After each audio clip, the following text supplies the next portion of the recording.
কিন্তু পার্থক্য দিত আরো ক্লিয়ার হইতো।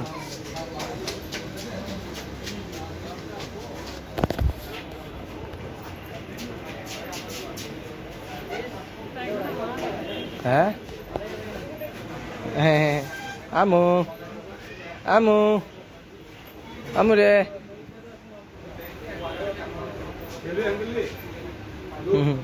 আমার মা আমার করে যা তুমি আমার কাছে যে ধন্যবাদ গাইতে আসছো মা। হ্যাঁ একবার আমরা নুসরাতারে নিয়ে আসছিলাম। হ্যাঁ